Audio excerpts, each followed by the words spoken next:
Friends, ಹೇಗಿದ್ರಾ? ಎಲ್ಲ ಚೆನ್ನಾಗಿ ಓದ್ತಾ ಇದ್ರ ಅನ್ಕೋತಿದ್ರಿ. ನಾನು ನಿಮ್ಮ ಅಂಬರೀಶ್ PSI.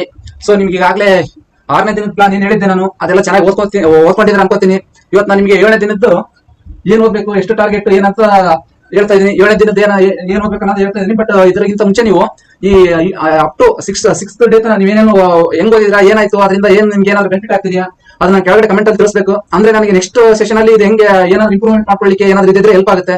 ಸೊ ಕೆಳಗಡೆ ಏನೇ ಇದ್ರು ಕೂಡ ನಿಮಗೆ ತಿಳಿಸಿ. ಹಂಗಾದ್ರೆ ನನಗೂ ಇಂಪ್ರೂವ್ಮೆಂಟ್ ಏನಾದ್ರು ನಿಮ್ಗೆ ಇನ್ನೂ ಎಕ್ಸ್ಟ್ರಾ ಏನ್ ಬೇಕು, ಬೇರೆ ರೀತಿಯಿಂದ ಏನಾದ್ರು ಬೇಕಾದ್ರೆ ಅದು ಖಂಡಿತ ನಿಮ್ಗೆ ನನಗೆ ಗೊತ್ತಿರೋ ನಾಲೆಡ್ಜ್ ನ ಖಂಡಿತ ಶೇರ್ ಮಾಡ್ತೀನಿ. ಸೊ ಇವತ್ತು ನಾವು 7ನೇ ದಿನದ ಏನೇನು ಹೋಗ್ಬೇಕಂತ ನಾನು ನಿಮ್ಗೆ ಹೇಳ್ತಾ ಇದೀನಿ. ಸೊ ವಿಜಯನಗರ ಎಂಪೈರ್, ಬಹುಮನಿ ಸುಲ್ತಾನೇಟ್, ಇವೆರಡು ಮೇನ್ ಟಾಪಿಕ್ 7ನೇ ದಿನಕ್ಕೆ.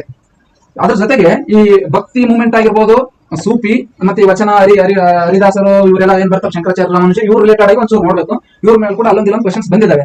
ಬಟ್ ನಾವು ಮೇನ್ ಆಗಿ ಇವತ್ತು ಟಾರ್ಗೆಟ್ ಮೇನ್ ಆಗಿ ಮುಗಿಸಬೇಕಾಗಿರೋದು, ಒಂದು ವಿಜಯನಗರ ಸಾಮ್ರಾಜ್ಯ, ಎರಡನೇದು ಬಹುಮನಿ ಸುಲ್ತಾನರು.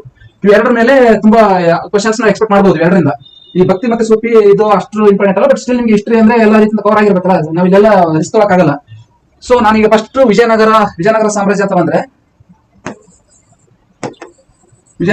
ಅಂತ ಬಂದ್ರೆ ನಿಮ್ಗೆ ಒಂದೇದ್ದು ವಿಜಯನಗರ ಸಾಮ್ರಾಜ್ಯದ ಸ್ಥಾಪಕರು ಯಾರು, ಎಲ್ಲಿಂದ ಸ್ಟಾರ್ಟ್ ಆಯ್ತು ಎಲ್ಲ ಬೇಕು. ಯಾಕಂದ್ರೆ ಎಷ್ಟೋ ಎಕ್ಸಾಮ್ ಅಲ್ಲಿ ಅವರು ಯಾವ ಸ್ಥಾಪನೆ ಆಯ್ತು ಏನಾಯ್ತು ಅಂತ ಕೇಳಿದ್ರೆ, ಅವ್ರ ಸ್ಥಾಪಕರು ಯಾರು, 1536 ಏನು ಸ್ಥಾಪನೆ ಆಗುತ್ತೆ ಅಕ್ಕ ಬುಕ್ಕರಿಂದ, ಮತ್ತೆ ಅವರು ಏನು ರಾಜ ಗುರುಗಳು ಯಾರು, ಈ ವಿದ್ಯಾರಣ್ಯರು, ಅವರೆಲ್ಲ ಆ ತರದಿಂದ ನೆನ್ಪಿಟ್ಕೊಂಡು ನೀವು ನೆಕ್ಸ್ಟ್ ಇದರಲ್ಲಿ ಏನು ವಿಜಯನಗರ ಸಾಮ್ರಾಜ್ಯದಲ್ಲಿ ನಾವು ಟೋಟಲ್ 4 ಮನೆತನಗಳು ನೋಡ್ತೀವಿ.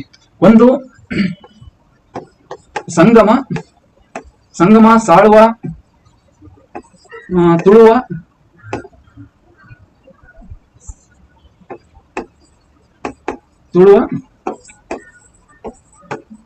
ಅರವೀಡು.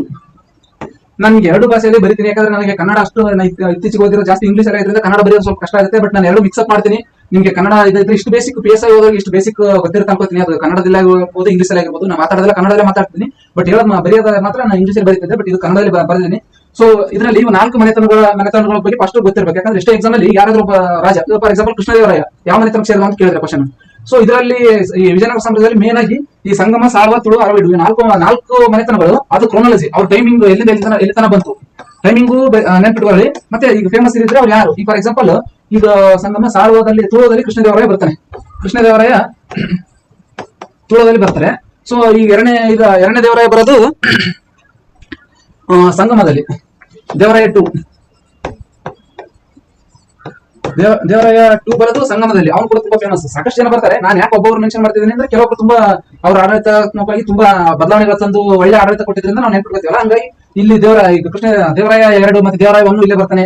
ಈ ತರ ಎಲ್ಲ ನೀವು ಈ 4 ಡೈನೆಸ್ಟಿಯಲ್ಲಿ ಯಾರು ಏನೇನ್ ಮಾಡಿದ್ರ ಅಂತ ನೆನ್ಪಿಟ್ಕೊಳ್ಳಿ. ಇಷ್ಟಾದ್ರೆ ಇದು ಏನು ಪೊಲಿಟಿಕಲ್ ಹಿಸ್ಟ್ರಿ ತರ ಆಯ್ತಿದ್ದು.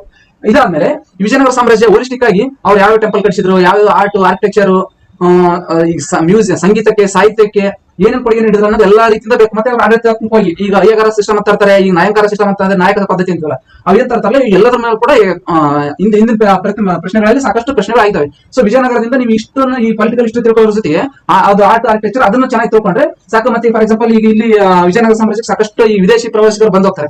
ವಿದೇಶಿ ಪ್ರವಾಸಿಗರು ಯಾವ ಕಾಲಕ್ಕೆ ಬಂದ್ರು, ಅವ್ರು ಯಾವ ಬುಕ್ ಬರೆದಿದ್ರೆ ಆ ಬುಕ್ ಅಥವಾ ವಿಜಯನಗರ ಬಗ್ಗೆ ಏನಾದ್ರು ವರ್ಣನೆ ಮಾಡಿದ್ರೆ ಅವ್ರು ಏನು ವರ್ಣನೆ ಮಾಡಿದ್ರೆ, ಈ ಪಾಯಿಂಟ್ ಆಫ್ ವ್ಯೂ ಇಂದ ನೀವು ವಿದೇಶಿಯರ ಬಗ್ಗೆ ತಿಳ್ಕೊಬೇಕಾಗುತ್ತೆ. ಇತ್ತೀಚೆಗೆ ನಾವೇ ಕೊರೋನಾ ಎಕ್ಸಾಮ್ ಬರ್ತಿದ್ರಿಂದ ಅವರು ಒಂದು ಲಿಸ್ಟ್ ಕೊಟ್ಟು 4-5 ಜನ ಲಿಸ್ಟ್ ಕೊಟ್ಟು ಇದರಲ್ಲಿ ಯಾರು ವಿಜಯನಗರಕ್ಕೆ ಬಂದವರು ಅದು ಪೋರ್ಚುಗೀಸರಿಂದ ಅಂತ ಕೇಳಿದ್ರು. ಈ ತರ ಸಾಕಷ್ಟು ಈ ವಿಜಯನಗರ ಸಾಮ್ರಾಜ್ಯಕ್ಕೆ 7-8 ಜನ ವಿಸಿಟ್ ಕೊಟ್ಟಿದ್ದಾರೆ, ತುಂಬಾ ಫೇಮಸ್ ಆಗಿ. ಸೊ ನಮ್ಗೆ ಇಷ್ಟು ಸಿಗ್ತಾರೆ. ಇಷ್ಟ ಆದ್ರೆ ಇದು ವಿಜಯನಗರ ಇಷ್ಟು ಆದ್ರೆ ಮುಗಿತು. ಸೊ ನೆಕ್ಸ್ಟ್ ನಾವು ಹೋಗ್ಬೇಕಾಗಿರೋದು ನಾನು ನಿಮ್ಗೆ ಆಗಲೇ ಹೇಳಿದೆ ಯಾವುದು ಇಲ್ಲಿ. ಆಮೇಲೆ ಬಹುಮನಿ ಸುಲ್ತಾನೇಟ್ ಕೂಡ ತುಂಬಾ ಇಂಪಾರ್ಟೆಂಟ್. ಯಾಕಂದ್ರೆ ನಾನು ಇದರಿಂದ ನಾನು ಈಗ 1 ವರ್ಷ ಅಥವಾ 2 ವರ್ಷದಿಂದ ಬಹುಮನಿ ಸುಲ್ತಾನೇಟ್ ಅಷ್ಟು ಫೋಕಸ್ ಮಾಡ್ತಿಲ್ಲ. ಬಟ್ ಇತ್ತೀಚೆಗೆ ನಾವು 23-24 ಅಲ್ಲಿ ಪ್ರತಿಯೊಂದು ಎಕ್ಸಾಮ್ ಅಲ್ಲಿ ಅಥವಾ ಅದು ಫಿಲಿಮ್ಸ್ ಆಗಿರ್ಬೋದು, ಫಾರ್ ಎಕ್ಸಾಂಪಲ್ KS ಮೇನ್ಸ್ ಇಂದ ನಾವು ಕೆಲವೊಂದು ಕ್ವಶನ್ಸ್ ಎಕ್ಸ್ಪೆಕ್ಟ್ ಮಾಡಬಹುದು ಇದರಿಂದ.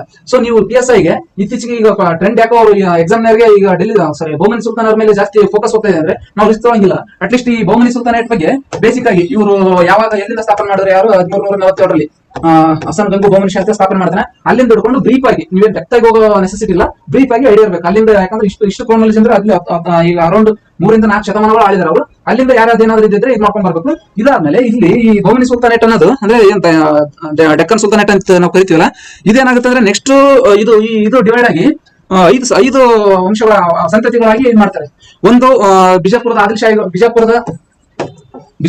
ಶಾಹಿಗಳು, ಬೀದರ್ನ ಬರೀದ್ ಶಾಹಿಗಳು, ಬೇರನ್ನ ಇಮಾದ್ ಶಾಹಿ, ಗೋಲ್ಕೊಂಡದ ಕುತುಬ್ ಶಾಹಿಗಳು, ಮತ್ತೆ ಇನ್ನೊಬ್ರು ಯಾರು ಇದ್ರು ಅಹಮದ್ನಗರದ ನಿಜಾಮ್ ಶಾಹಿಗಳು. ಇವ್ರು 5 ಜನ ಏನ್ ಬರ್ತಾರಲ್ಲ, ಇವ್ರು 5 ಜನದ್ದು ಕೂಡ ನೀವು 5 ಜನದ್ದು ಕರೆಕ್ಟ್ ಆಗಿ ಅವ್ರು ಏನೇನ್ ಮಾಡಿದ್ರು, ಅವ್ರದ್ದು ಆರ್ಟ್ ಆರ್ಕಿಟೆಕ್ಚರ್ ಏನೇನ್ ಅದಕ್ಕೆ ಕೊಡುಗೆ ನೀಡಿದ್ರೆ ಈ ಆಂಗಲ್ ಅಲ್ಲಿ ಇವ್ರನ್ನ ತಿಳ್ಕೊಬೇಕು. ಅದ್ರ ಜೊತೆಗೆ ಇದರಿಂದ ಇನ್ನು ಬಹುಮನಿ ಸುಲ್ತಾನರು ಅಂತ ಡೆಕ್ಕನ್ ಸುಲ್ತಾನೇಟ್ ಅಂತ ಏನ್ ಕರಿತಿದ್ವಲ್ಲ, ಆ ಟೈಮಲ್ಲಿ ಕೂಡ ಅವರು ಸಾಕಷ್ಟು ಈಗ ಕಲೆ ಸಾಹಿತ್ಯಕ್ಕೆ ಕೊಡುಗೆ ನೀಡಿದ್ದಾರೆ. ಅಲ್ಲಿ ಒಂದ್ ಸ್ವಲ್ಪ ತಿಳ್ಕೊಬೇಕು. ಅದು ಬಿಟ್ಟರೆ ಇಲ್ಲಿ ತಿಳ್ಕೊಬೇಕು. ಯಾಕಂದ್ರೆ ಇಲ್ಲೆಲ್ಲ ಮತ್ತೆ ಈಗ ಬಿಜಾಪುರ, ಬೀದರ್ ಇವೆಲ್ಲ ನಮ್ದು ಇದರಲ್ಲೇ ಕರ್ನಾಟಕದಲ್ಲಿ ಬರೋದ್ರಿಂದ ಇದು ಇಂಪಾರ್ಟೆಂಟ್ ಆಗಿದೆ. ಮತ್ತೆ ಬಿಜಾಪುರದ ಯಾವುದು ಗೋಲ್ ಗುಂಬಜ್ ಆಗಿರ್ಬೋದು, ಅವ್ರು ಕಟ್ಟಿರೋ ಸಾಕಷ್ಟು ಕಟ್ಟಡಗಳೆಲ್ಲ ಇದಾವಲ್ಲ, ಅವ್ರ ರಿಲೇಟೆಡ್ ಆಗಿ ಆ ಆಂಗಲ್ ಅಲ್ಲಿ ಇದನ್ನ ತಿಳ್ಕೊಂಡ್ರೆ ಸಾಕು, ಬಹುಮನಿ ಸುಲ್ತಾನೇಟ್. ಇದ್ರ ಜೊತೆಗೆ ನಾನು ಆಗ್ಲೇ ಹೇಳಿದೆ ನಿಮ್ಗೆ, ಇದ್ಯಾವುದು ಈ ಭಕ್ತಿ ಸೂಫಿ ವಚನದೇನ್ ರಿಲೇಟೆಡ್ ಆಗಿದೆಯಲ್ಲ, ಇದರಲ್ಲಿ ನಿಮ್ಗೆ ಯಾರು ಫಾರ್ ಎಕ್ಸಾಂಪಲ್ ಭಕ್ತಿ ಅಂತ ಬಂದ್ರೆ, ಈಗ ಭಕ್ತಿ ಅಂತ ಬಂದ್ರೆ ನಿಮ್ಗೆ ಶಂಕರಾಚಾರ್ಯ ಬರ್ತಾರೆ, ರಾಮಾನುಜಾಚಾರ್ಯ ಬರ್ತಾರೆ, ಮಧ್ವಾಚಾರ್ಯ ಬರ್ತಾರೆ, ಬಸವಣ್ಣವ್ರು ಬರ್ತಾರೆ.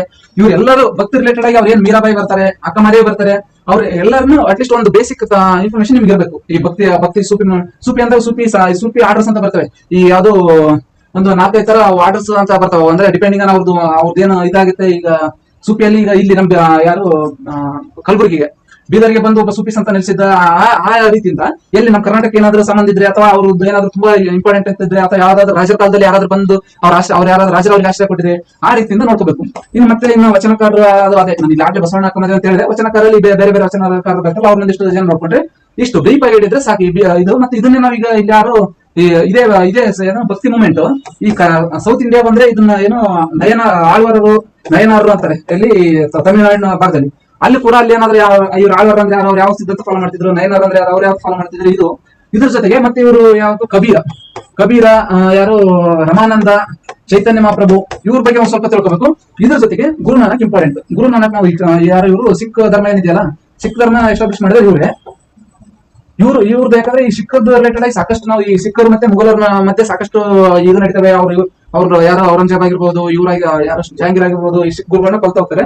ಸೊ ಇದರಲ್ಲಿ ಟೋಟಲ್ 10 ಜನ ಸಿಖ್ ಗುರುಗಳು ಇರ್ತಾರಲ್ಲ, 10 ಜನ ಗುರುಗಳ ಬಗ್ಗೆ ನಾವು ಏನ್ ಮಾಡಿದ್ರು ಏನಂತ ಬ್ರೀಫ್ ಆಗಿ ಚೆನ್ನಾಗಿ ತಿಳ್ಕೊಬೇಕು. ಯಾಕಂದ್ರೆ ನಾವು ಈಗ ಇರೋದೇ ಇಷ್ಟೇ ಹಿಸ್ಟ್ರಿ. ಕೆಲವೊಂದ್ಸರಿ ಅದ್ರ ಮೇಲೆ ಒಂದೊಂದು ಕ್ವಶನ್ ಬರ್ತಾ ಇದೆ. ಅದು 1 ಪೇಜ್ ಅರ್ಧ ಪೇಜಿನ ಮಾಹಿತಿನ ನಾವು ಯಾಕೆ ಬಿಡಬೇಕು. ಸೊ ಹಂಗಾಗಿ ಈ ಗುರುನಾನಕರ ಬಗ್ಗೆ ತಿಳ್ಕೊಂಡ್ರೆ ಸಿಖ್ ರಿಲಿಜನ್ ಬಗ್ಗೆ ಕಂಪ್ಲೀಟ್ ಆಗಿ ತಿಳ್ಕೊಬೇಕು. ಯಾಕಂದ್ರೆ ಅಲ್ಲಿ ಆಗ ನಾನು ನಿಮ್ಗೆ ಐ ಥಿಂಕ್ 2ನೇ ಕ್ಲಾಸ್ ಅಲ್ಲಿ ಅನ್ಸುತ್ತೆ ಬುದ್ಧಿಸಂ ಜೈನಿಸಂ ಬಗ್ಗೆ ಹೇಳಿದೆ, ಅದು ಡೀಟೇಲ್ ಆಗಿ ಹೋಗಿದ್ವಿ. ಅದೇ ತರ ಸಿಖ್ ಕೂಡ ನಮ್ಮ ಇಂಡಿಯಾದಲ್ಲಿ ಒಂದು ಧರ್ಮ ಅಲ್ಲ ಈಗ. ಸೊ ಸಿಖ್ ಧರ್ಮ ಸ್ಥಾಪಕ ಗುರುನಾನಕರು. ಅದರಲ್ಲಿ ಅದಾದ್ಮೇಲೆ ಅವ್ರು 10 ಜನ ಗುರುಗಳು ಬರ್ತಾರೆ. ಅವ್ರದ್ದು ಗ್ರಂಥ ಏನು ಗುರುಗ್ರಂಥ ಸಾಹಿಬ್ ಅಂತಾರೆ, ಅದನ್ನ ಯಾರು ಬರೆದ್ರು, ಮತ್ತೆ ಅಮೃತಸರ್ ಯಾರು ಕಟ್ಟಿಸಿದ್ರು, ಅದೇ ಆ ತರ ಆ ಆಂಗಲ್ ಅಲ್ಲಿ ಇವ್ರನ್ನ ತಿಳ್ಕೊಳ್ಳಿ. ಸೊ ಅದ್ ಬಿಟ್ಟರೆ ಮಿಕ್ಕಿರೋದೆಲ್ಲ ಅವ್ರ ಆಯ್ತು. ಮತ್ತೆ ಇವ್ರದ್ದು ಇಲ್ಲಿ ಭಕ್ತಿ ಮಾಡ್ಲಿ ಅಂತ ಹೇಳಿದೆ, ಯಾರು ಶಂಕರಾಚಾರ್ಯದ ಅವ್ರದ್ದು ತತ್ವ ಏನು, ಅವ್ರು ಏನು ಇದು ಮಾಡಿದ್ರು, ಅವ್ರು ಏನಾದ್ರು ಬುಕ್ಸ್ ಬರ್ತಾರೆ ಬುಕ್.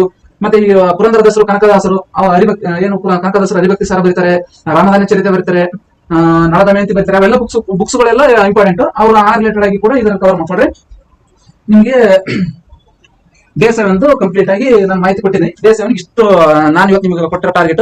ಇದನ್ನ ನೀವು ಚೆನ್ನಾಗಿ ಓದ್ಕೊಳ್ಳಿ. ಇದ್ರ ಮೇಲೆ ನಾವು ಕ್ವಶನ್ ಸೆಟ್ ಮಾಡ್ತೀವಿ, ಆ ಕ್ವಶನ್ಸ್ ನ ಪ್ಲೇ ಮಾಡ್ತೀವಿ. ಆ ಕ್ವಶನ್ಸ್ ಬಿಡಿಸಾದ್ಮೇಲೆ ಮತ್ತೆ ಇದ್ರ ಮೇಲೆ ಇಂತ ಬಂದಿರೋ ಕ್ವಶನ್ಸ್ ಈ PSI ಆಗಿರ್ಬೋದು, KS ಆಗಿರ್ಬೋದು, UPSC ಆಗಿರ್ಬೋದು, ಯಾವ್ದಾದ್ರು ಕ್ವಶನ್ಸ್ ಬಂದಿದೆ ಅವೆಲ್ಲ ಕ್ವಶನ್ಸ್ ಬಿಡಿಸ್ಕೊಳ್ಳಿ. ಇನ್ನು ಎಕ್ಸ್ಟ್ರಾ ಏನಾದ್ರು ಆಡ್ ಅಪ್ ಇದ್ರೆ ಮಾಡ್ಕೊಳ್ಳಿ. ಸೊ 7 ದಿನದ ನನ್ನ ಪ್ಲಾನ್ ಇದಾಗಿತ್ತು. ನಿಮ್ಗೆ ಏನಾದ್ರು ಡೌಟ್ಸ್ ಇದ್ರೆ ಕಮೆಂಟ್ ಅಲ್ಲಿ ತಿಳಿಸಿ. ಮತ್ತೆ ಏನಾದ್ರು ಇನ್ನು ಎಕ್ಸ್ಟ್ರಾ ಏನಾದ್ರು ಬೇಕಂತಿದ್ರೆ ಅದನ್ನ ಹೇಳಿ, ಅಥವಾ ಏನಾದ್ರು ಇನ್ನು ಬೇರೆ ರೀತಿಯಿಂದ ಅಪ್ರೋಚ್ ಏನಾದ್ರು ಬೇಕಿದ್ರೆ ಹೇಳಿ. ಸೊ ನಾನು ನಿಮ್ಗೆ ಅವೈಲೇಬಲ್ ಇರ್ತೀನಿ. ಏನೇ ಇದ್ರು ಕೂಡ ಕಮೆಂಟ್ ಅಲ್ಲಿ ತಿಳಿಸಿ. Okay, thank you friends. Will wind up. Thank you.